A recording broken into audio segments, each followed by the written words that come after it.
Assalamualaikum warahmatullahi wabarakatuh. Pada video kali ini, saya akan menjelaskan sedikit materi tentang jaringan kampus. Baik, yang pertama adalah pengertian jaringan kampus. Jaringan kampus merupakan jaringan komputer yang menghubungkan berbagai perangkat dalam satu area terbatas, seperti universitas, perusahaan, atau pusat perbelanjaan. Jaringan ini umumnya menggunakan teknologi LAN atau Local Area Network seperti Ethernet dan Wi-Fi.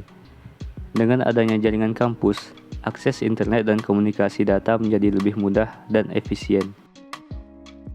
Sejarah perkembangan jaringan kampus.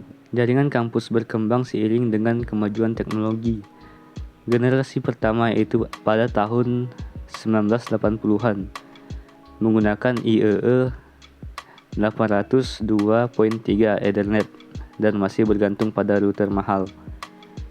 Pada generasi kedua yaitu pada tahun 90-an, peralihan ke layer 3 switch dan jaringan mulai mendukung internet serta aplikasi kantor.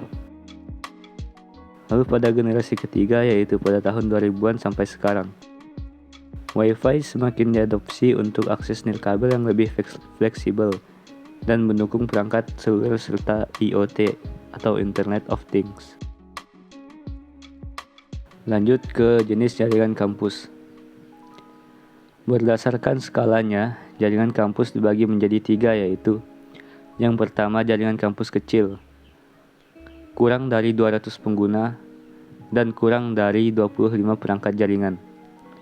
Yang kedua jaringan kampus menengah, yaitu berkisar antara 200 sampai 2000 pengguna, lalu 25 sampai 100 perangkat. Lalu jaringan kampus besar, yaitu lebih banyak dari 2000 pengguna dan lebih banyak dari 100 perangkat. Selain itu, jaringan kampus juga bisa dikategorikan berdasarkan fungsinya seperti: yang pertama jaringan kampus pendidikan seperti sekolah dan universitas. Yang kedua jaringan kampus perusahaan seperti jaringan internal kantor. Yang ketiga yaitu jaringan kampus pemerintahan. Lanjut komponen jaringan kampus. Jaringan kampus terdiri dari beberapa komponen utama yaitu: yang pertama intermediary devices seperti router, switch, access point, dan firewall untuk mengatur lalu lintas jaringan. Yang kedua end user devices seperti komputer, smartphone, dan printer yang terhubung ke jaringan. Lalu yang ketiga yaitu network management system untuk mengelola dan mengontrol jaringan kampus. Semua komponen tersebut bekerja sama untuk memastikan koneksi internet yang stabil dan aman di dalam kampus.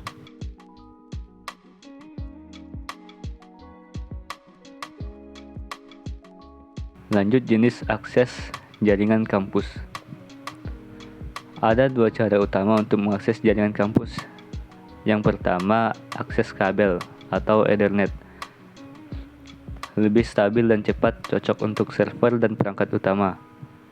Lalu yang kedua, akses nirkabel atau Wi-Fi.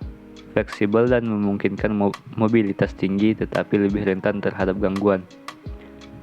Saat ini banyak kampus mengadopsi kombinasi keduanya agar dapat memenuhi kebutuhan akses yang luas. Keamanan jaringan kampus. Keamanan adalah aspek penting dalam jaringan kampus. Beberapa langkah yang digunakan untuk melindungi jaringan meliputi: yang pertama, firewall untuk menyaring lalu lintas berbahaya. Yang kedua yaitu network admission control untuk membatasi akses hanya bagi pengguna yang berwenang. Lalu yang ketiga yaitu enkripsi data untuk menjaga kerahasiaan informasi yang dikirimkan. Perkembangan teknologi dan tantangan jaringan kampus. Dengan berkembangnya teknologi, jaringan kampus kini bertransformasi menjadi lebih cerdas dan efisien. Penggunaan IoT, AI, dan cloud computing memungkinkan kampus mengelola data lebih baik, meningkatkan keamanan, dan menyediakan layanan yang lebih baik bagi mahasiswa dan staf. Namun tantangan yang dihadapi juga semakin kompleks seperti kebutuhan bandwidth yang semakin besar, keamanan terhadap serangan cyber, integrasi berbagai perangkat dan layanan digital. Lalu kesimpulan. Kita telah membahas banyak hal tentang jaringan kampus, mulai dari pengertian, jenis, komponen, hingga tantangan yang dihadapi. Jaringan kampus adalah bagian penting dari kehidupan digital saat ini, memungkinkan komunikasi dan akses informasi yang lebih cepat dan efisien. Semoga video ini bermanfaat bagi teman-teman yang sedang memahami materi ini. Mohon maaf apabila banyak kesalahan dalam pengucapan. Terima kasih sudah menonton. Wassalamualaikum warahmatullahi wabarakatuh.